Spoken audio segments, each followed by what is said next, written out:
Hey y'all, it's your queen Pimp Sunkiss coming through right quick, right fast with a review for The Best Man, The Final Chapters, Episode 1, Part 3. Yes, so I'll be picking up on the third act of Episode 1, and without further ado, I'm gonna go ahead and get into. So we get a quick little scene with Robin on her walk, and she strolls upon this beautiful lady who seems to be a chef.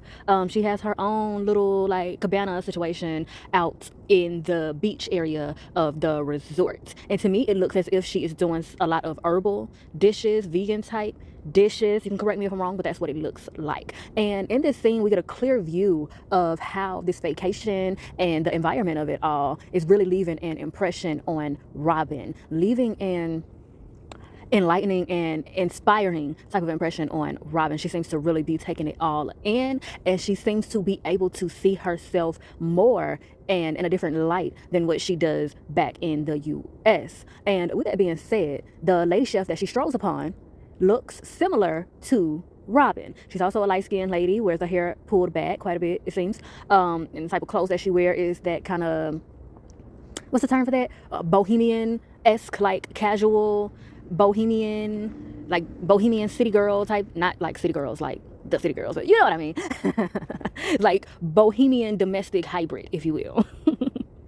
But I feel like that's intentional casting and aesthetic to show us, like I said, Robin seeing herself through a new lens, and seeing this lady out here doing her thing and seeing her look so at peace. And then when Robin asks her what it is that she's preparing, what it is that she's cooking, she says to Robin, it's love, and she allows her to taste it.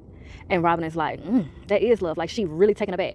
And it seems to solidify, like, love is here. I'm in the midst of love. I am consuming love. And I think that that particular moment marks a turning point in Robin's mindset concerning what she sees for herself and what she wants for herself. So we conclude that scene and transition over to Harper and, I was going to say Terrence Howard, Harper and Quentin. And the scene begins with Quentin saying to Harper, you know, you told me that one day the right woman was going to come along and I was going to settle on down. And Harper gets into basically opening up the conversation to discover if Quentin genuinely feels like Xiomara is the right woman for him. And he confirms it by saying, and giving us like some insight and background, which I was kind of thinking initially also before I even heard him say it, that Mia dying and how that affected him as a friend to her, and also seeing how it affected Lance and him looking around at all of his friends having experienced this divine union of love, if you will, and it made him start to look at himself and realize that he didn't want to be alone doing the same things that he's been doing for the rest of his life. And he mentions that it seems as though once he came to that conclusion in a very pivotal moment of his life, Zia showed up and seemed to bring him a new sense of elevation. And I used that term in the previous videos, not even realizing that he actually used the term elevation to describe the difference or the uniqueness of what he got from her. And Harper also emphasizes, well, her name is the unicorn. And Harper is also like, I'm sure she's elevating your status and she's elevating the brand of the family business and whatnot also. And Terrence is like, you know, I ain't gonna lie as if I haven't thought about it, but to be honest, it just so happens that she's bringing that type of elevation to me, but in real life, I'm in love. Okay, so he's stressing to Harper, yeah, all of that is true. I acknowledge and accept it, but the real deal is I'm in love. This is who I'm choosing, and she done chose me, and we about to make it do what it does and what it do.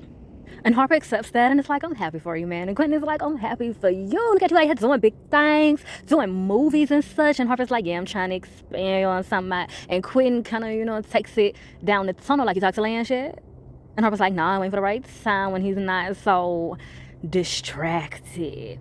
And at this moment, when Quentin kind of pivots the conversation and takes it into the movie deal situation and asking him if he's talked to Lance yet, I feel like that's very intentional and says, well, I would say confirm something about the dynamic and the parallels of Harper and Quentin, because on the surface, they're polar opposites, but in a way, they are two sides of the same coin. So different in certain ways, but very much so alike in more ways than not. It's just that Harper is the more structured, quote unquote, clean looking and seeming one, and as I said before, Quentin is more of the wild card. But in simple terms, both of them are essentially fuckboys and respectable gentlemen all at the same time. They have that type of duality going on. And while if you put Lance and Harper together, Harper would seem to be more of the good one, or the grounded one, the one that keeps Lance kind of stable. And if you look at Quentin and Murch, Quentin is a little more of the Lance in the situation. However, Murch is the one that grounds. But you see, Quentin and Harper come together and there's this different level. And I feel like it'd be kind of a meeting of the good guy fuckboys. And they have to check in with each other and hold each other accountable and make sure they're holding themselves accountable, make sure they are seeing things as they are and not just feeding themselves bullshit. That's what I get in the Harper and Quentin interactions. And I love that writing and character development. I also feel like Taye Diggs and Terrence Howard are a slept on duo.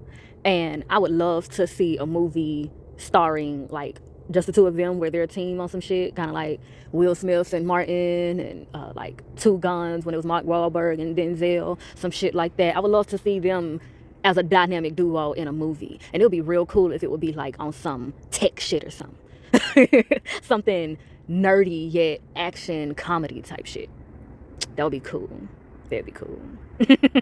But anywho, as Harper is saying, he's waiting for the right time and he's giving some signs and signals that he's nervous about it, Quentin steps in to reassure him, like, for the record, I feel like he's going to be okay with it. We grown as fuck now and everybody's in different places. The perception is different. I'm moving to Tibet.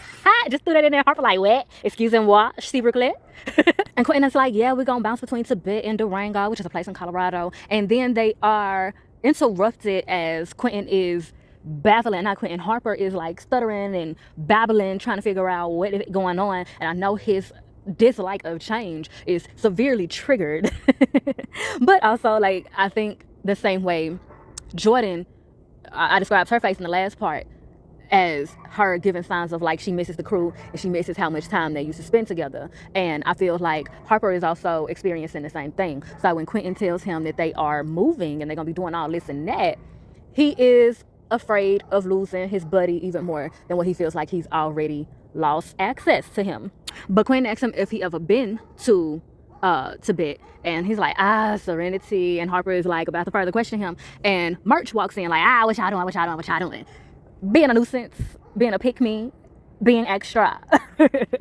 So jelly, where's his peanut butter? Well, Lance breaks up the scene double overtime because everybody turns around, and I mean everybody that's over in the vicinity in the area turns around to see his peanut butter jelly time out.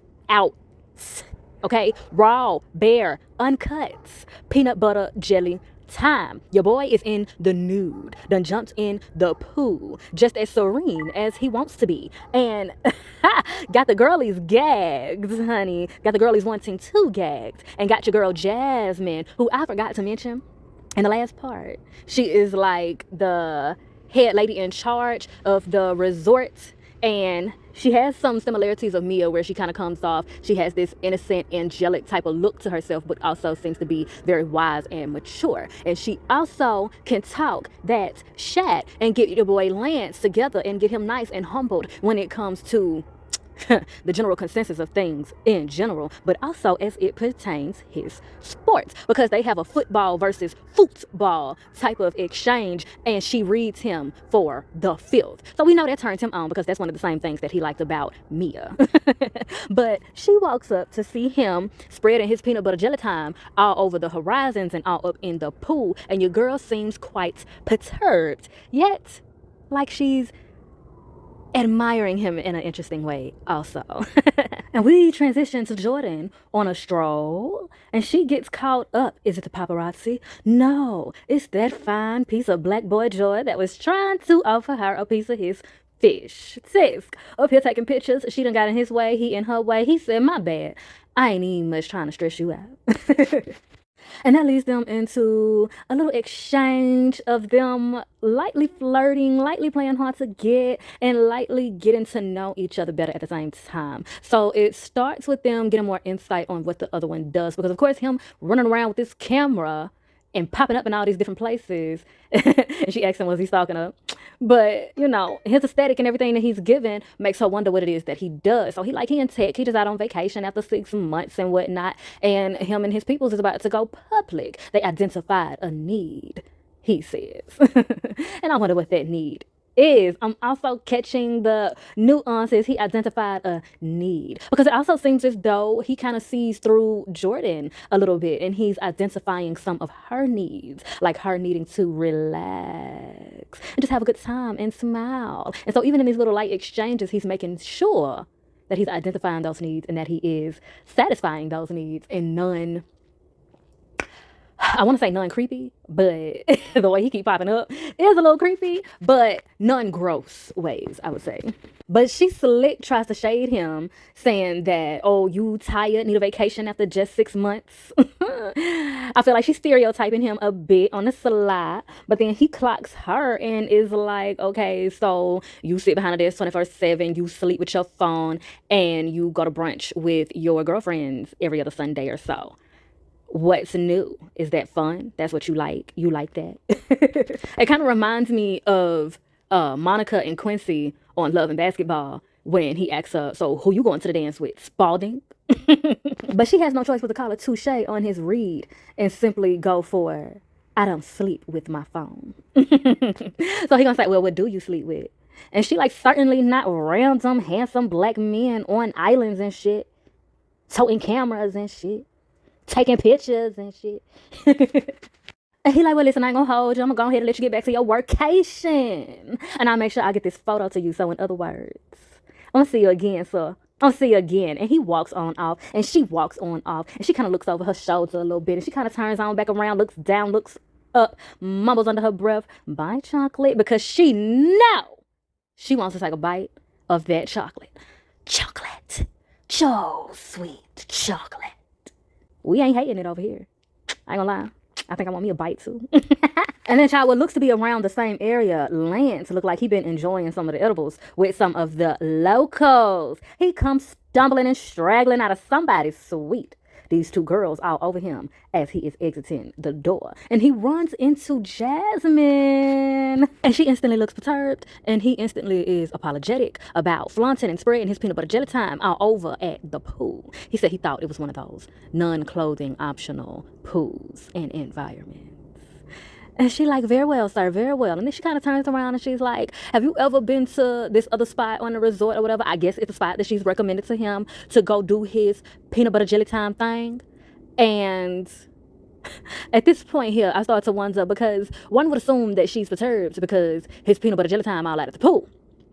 But what I feel like, based on the fact that she recommended that spot to him and she felt the need to stress to him that dinner time is at 8 o'clock. His villa is just around the bend in case he's a bit lost, which lets me know that she knows that he is still instead flaunting his peanut butter jelly time all throughout the villas. But why would she actually be bothered by that?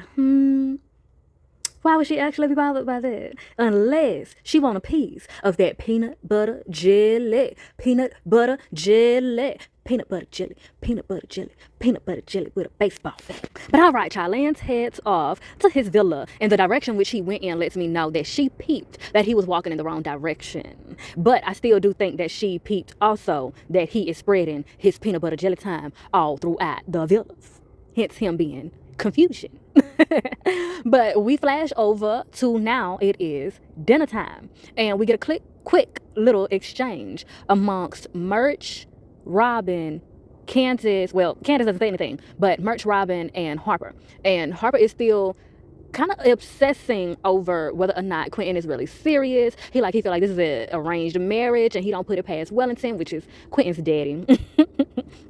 Which makes me also wonder if that pressuring thing is something that Harper picks up on as well as it concerns Quentin. And if he genuinely is, well, a part of him is genuinely concerned about whether or not he is being pressured to marry her. But Merch is being shady. And I would say kind of calling him on his shit a bit, because I feel you, Harper, your concerns, but just be happy for your boy. Just be supportive. And you're not coming off as supportive right now. Like, come on, what's going on, sweet boy? Okay? And he just like, bro, I don't know. He's talking about quitting weed, all this other shit. It ain't making sense. He is doubling down on his concerns, and he is dismissing merch being a pick me, even though I do feel like merch makes a good point in this case. I don't think that in this particular case that merch is just being a kiss ass. I genuinely think that he's calling Harper out on some shit. Like, this man is making a lot of decisions that seem to be elevated decisions that are spiritually inclined and essentially better for his health. And you showing disdain for that is very alarming. But like I said, Harper doubles down, and that leads into Harper and Robin kind of walking on ahead, and Candace giving Merch a compliment saying, you look really handsome, baby. And he's like, thank you, darling. I hope the happy couple notices. And she like, I'm glad that's what's important to you. So I ain't gonna lie, I might have to take it back a little bit that he wasn't just being a kiss ass. But either way, I still feel like he had a point. But they walk on into the beautiful, well-lit facility that they are having the dinner in. And we are transitioned into a scene of, a scene of a band playing some very lovely island jazz type music. And I have full confirmation about where they are. They are in Jamaica. And this whole time, I've been like, they in Jamaica, they in Jamaica, they in Jamaica. This look like Jamaica. Because I've been to Jamaica. And I'm like, this look like Jamaica. It look like Jamaica. The people look Jamaican. And I was just second guessing myself, but yes, they are in Jamaica.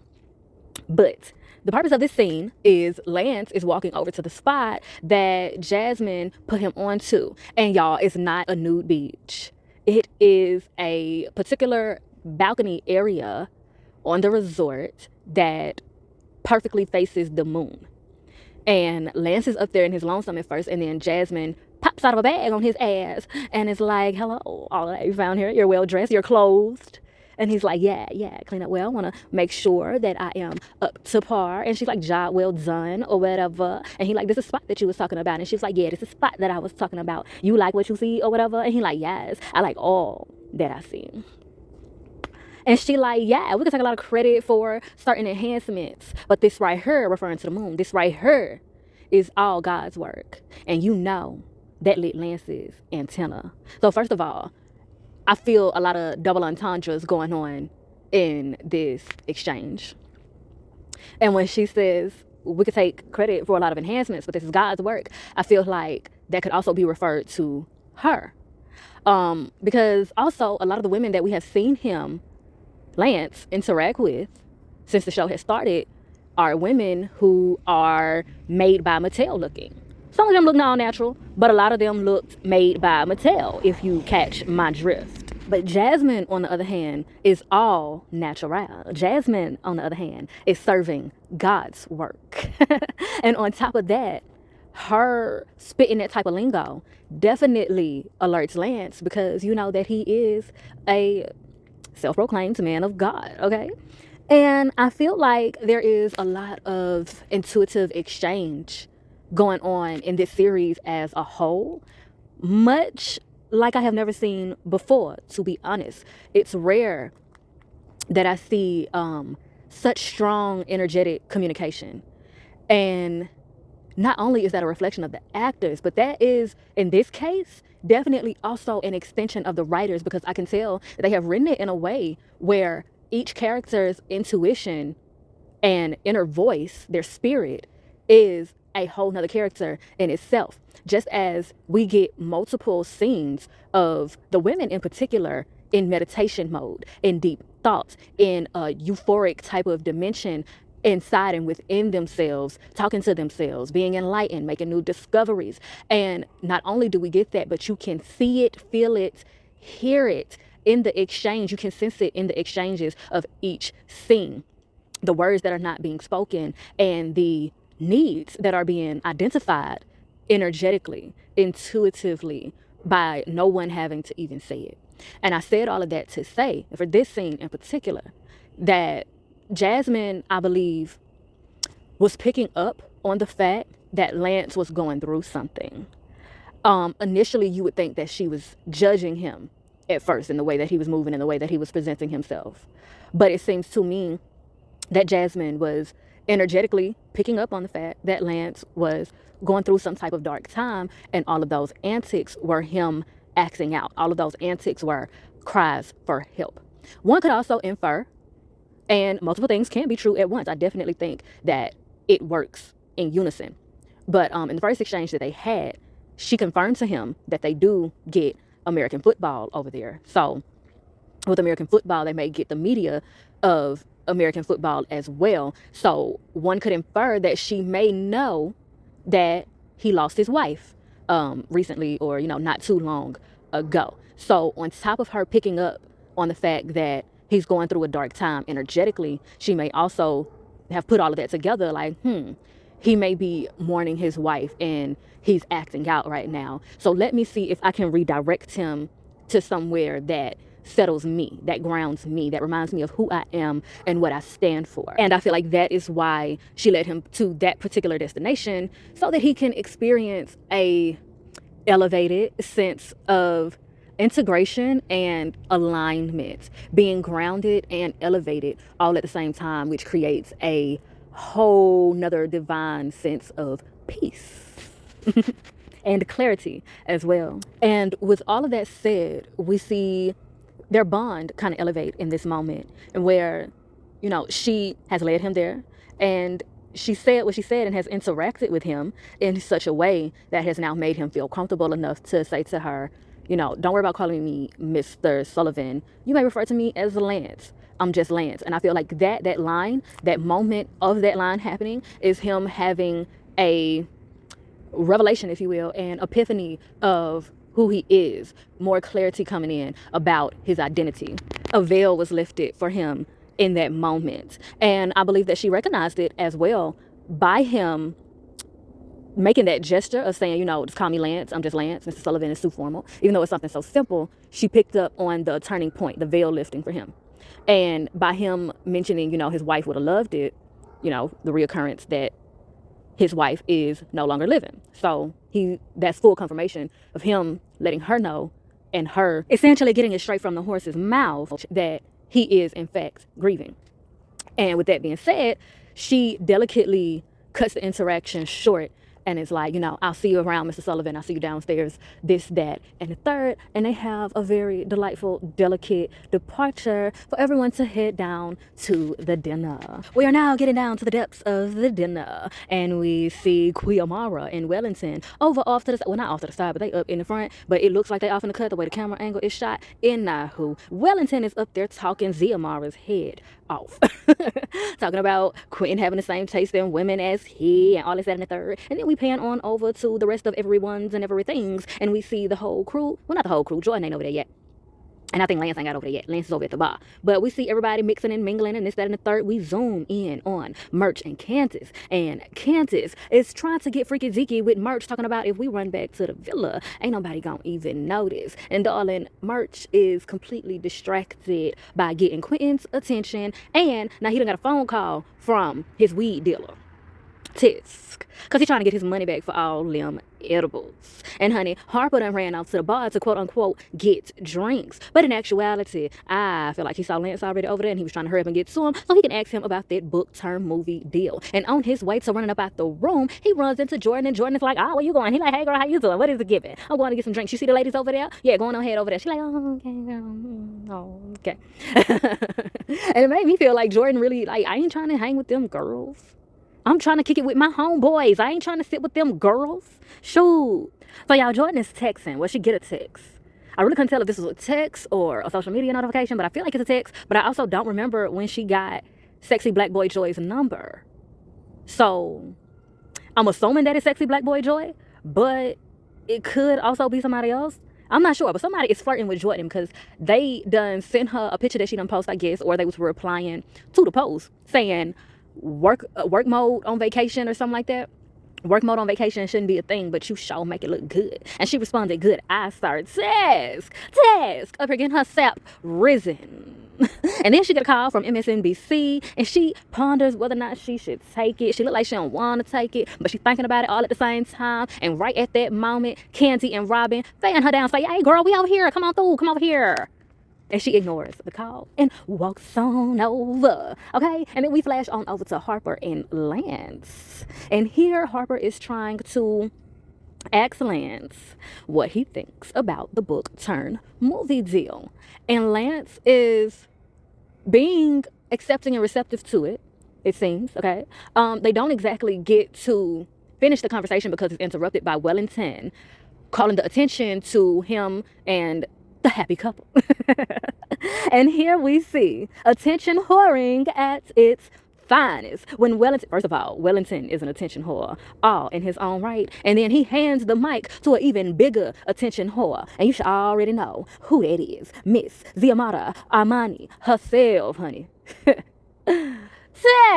When I say I love Nicole Ari Parker in this role, I love Nicole Ari Parker in this role. Baby, she done fanfare dust all over, done did a spin, hollering about blessings, blessings, blessings, right before she gets into idolizing herself and going down her laundry list of accomplishments. And Candy done called out that it might be a few lies up in there, because she said she know daggone well that girl ain't win no Tony Award.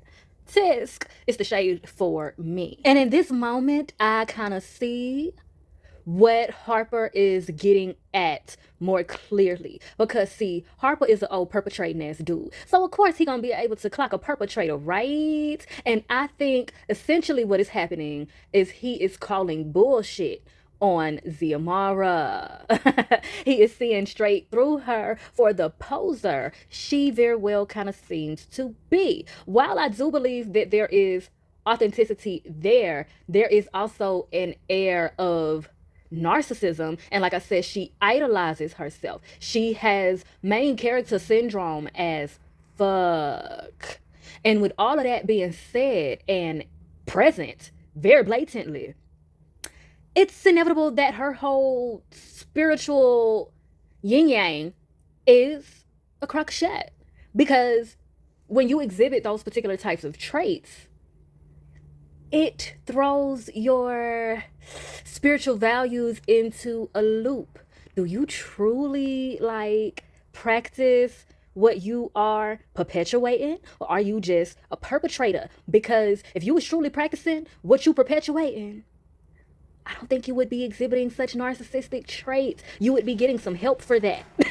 And I'm not saying you can't be spiritual and have mental challenges and have a process through that. That's not what I'm saying at all. What I'm saying is her exhibiting herself as this bohemian guru type of persona, she would be much more balanced.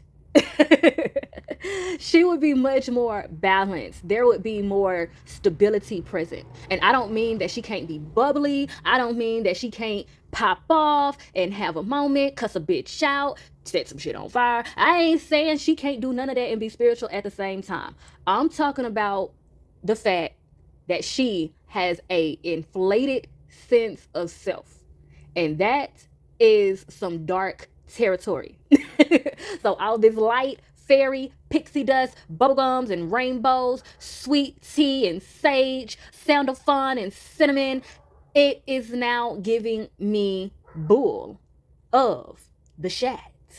Because she has some sort of goddess complex in a way. And like I said, she's idolizing herself. And if she was truly stable and in the depths of her spirituality and her spiritual practices, she would have an understanding and a presentation about herself that understands and displays a confidence with a side of humbleness. She would have an understanding and exhibit a sense of wisdom and grace that shows, yes, I'm successful, I'm a superstar, but God, okay?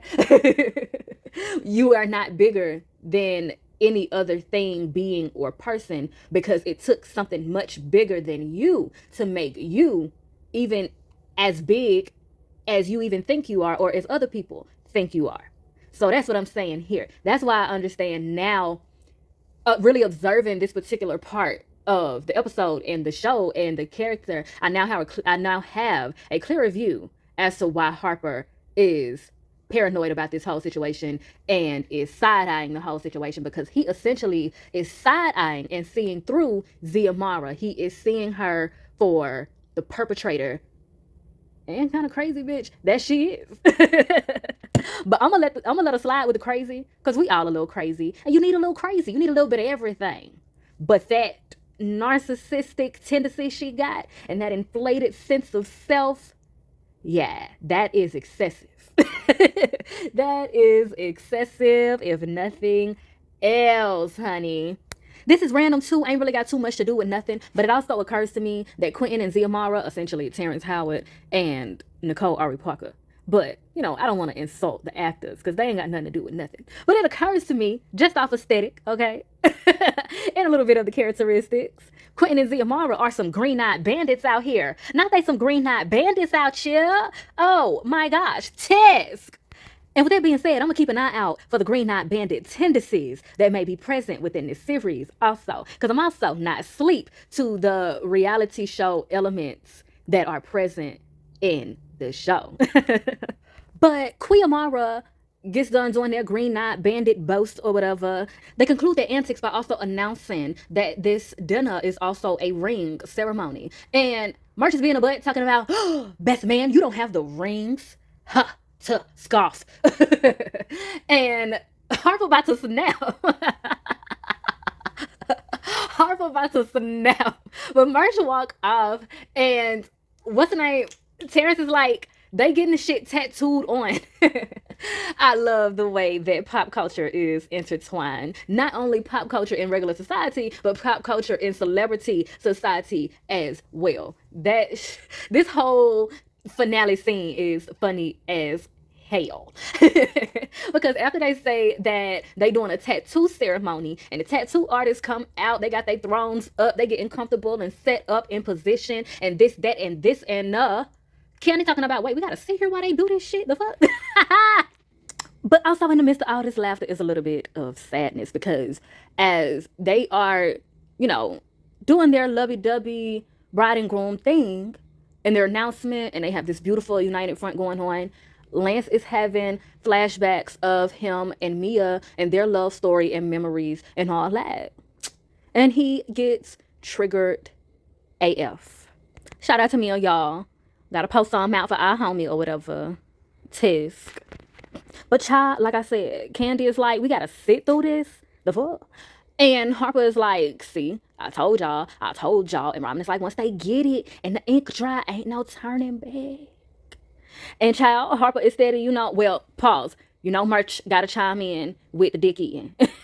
Talking about he's made his decision, Harper. Just accept it. And Harper is about to further elaborate that he disapproves, and Lance sits down and he already triggered. And he like, oh, here he go, trying to derail another wedding, huh? Oh, wedding crasher face says, huh? Oh, crab in a bucket, misery loves company, marblehead ass fool. We can't with you. Baby Lance goes off, and he also backpedals and pussy pops on his initial response to the news about the book turn movie, because he brings that up and he like, yeah, just like you doing this whole movie thing, is that good for everybody? Quentin has always been a good judge of character. Low-key, I keep throwing shade because Quentin is always calling Harper out on how kind of fucked up of a person he has a tendency to be, and he like, oh, you always doing what you think is good for everybody, but you always ends up hurting everybody, just like you did with that book, just like you're trying to do with this movie, huh? And Harper is like, look, I'm trying to get everybody's blessing, and Lance is like, how you gonna get everybody blessing when Mia is dead?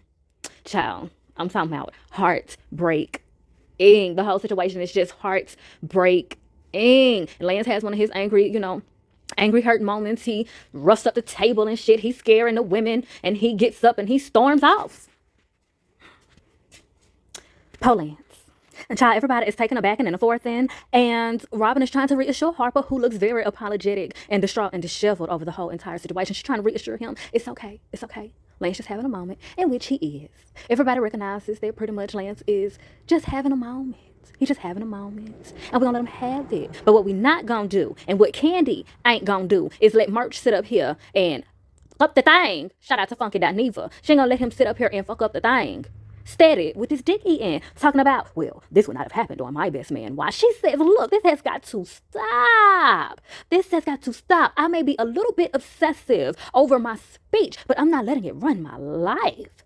And March is like, I'm not letting you run my life and this and that, da da da da. And pause right quick, right fast. I want to point out something about what Candy just said, because I want to give Candy a bit of props, okay? Candy, out of all of the women, I feel like has the most balance, at least as far as, you know, how they have been on the trip. She's done her best at, well, I say Robin has done well too, but Robin been a little worked up. Candace has been vigorously working on her speech when there has been downtime, but when it comes to the group situations and in the midst of her doing her speech, she takes breaks, she lives in the moment, she takes it all in. She's also coming up with different things that she wants to do with Merch. But Merch is obsessing over Quiamara.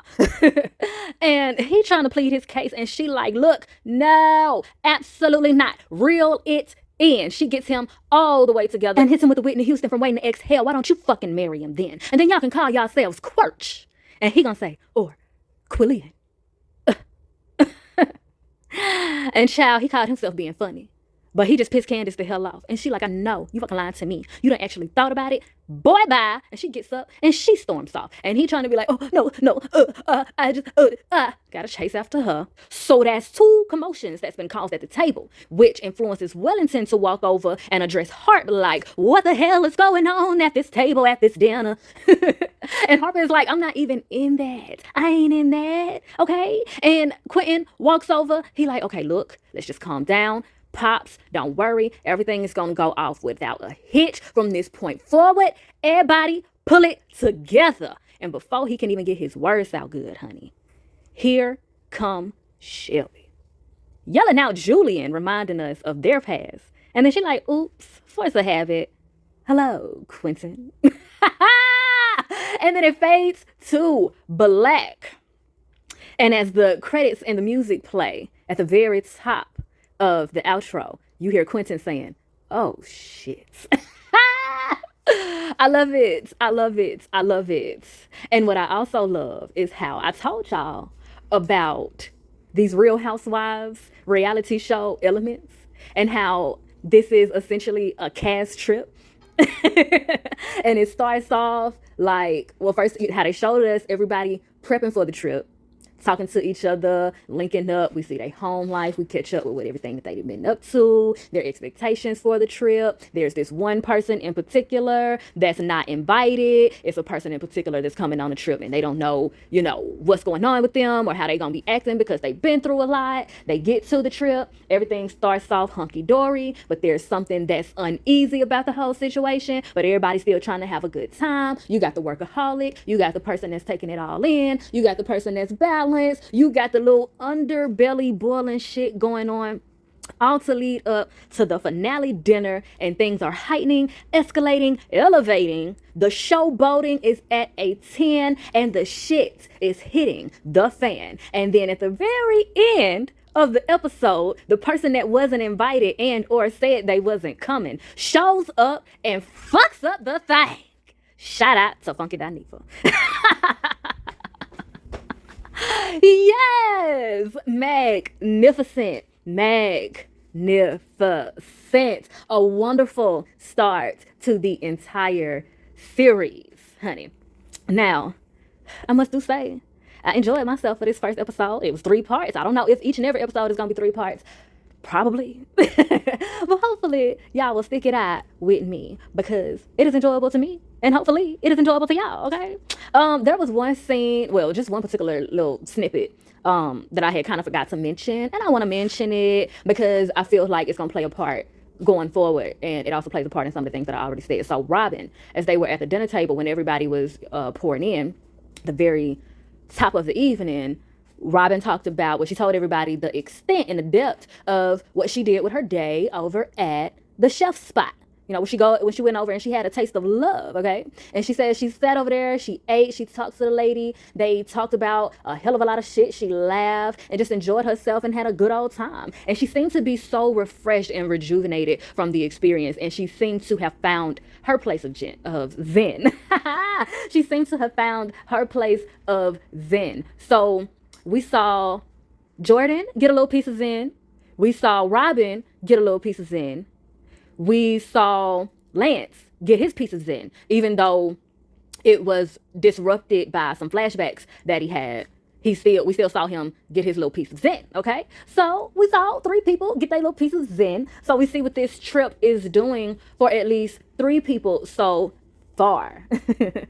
And I love that because it shows growth in the characters, and it also shows what a change of environment can do for certain people, especially an environment that is predominantly Black people in a whole nother, like everything is so similar, but everything is so different at the same time, especially, when you're a Black people, it hits different. And I think that the writers and the actors and scenery and all of it just did a magnificent job of showing the difference that it makes to be in, let's say, your actual element, to find a place away from home that you feel like you can call home. And with all that being said, child, I have milked this cow dry, and I thoroughly appreciate the exchange of vibes. And if you're feeling synchronized, please like, share, and subscribe so that you can be one of the first to be back through these queenly quotas for the next time. And be sure to bless my comment section with your questions and conversations. And as always, I bid you all light, love, healing, and liberation. Emphasis on liberation. Mwah.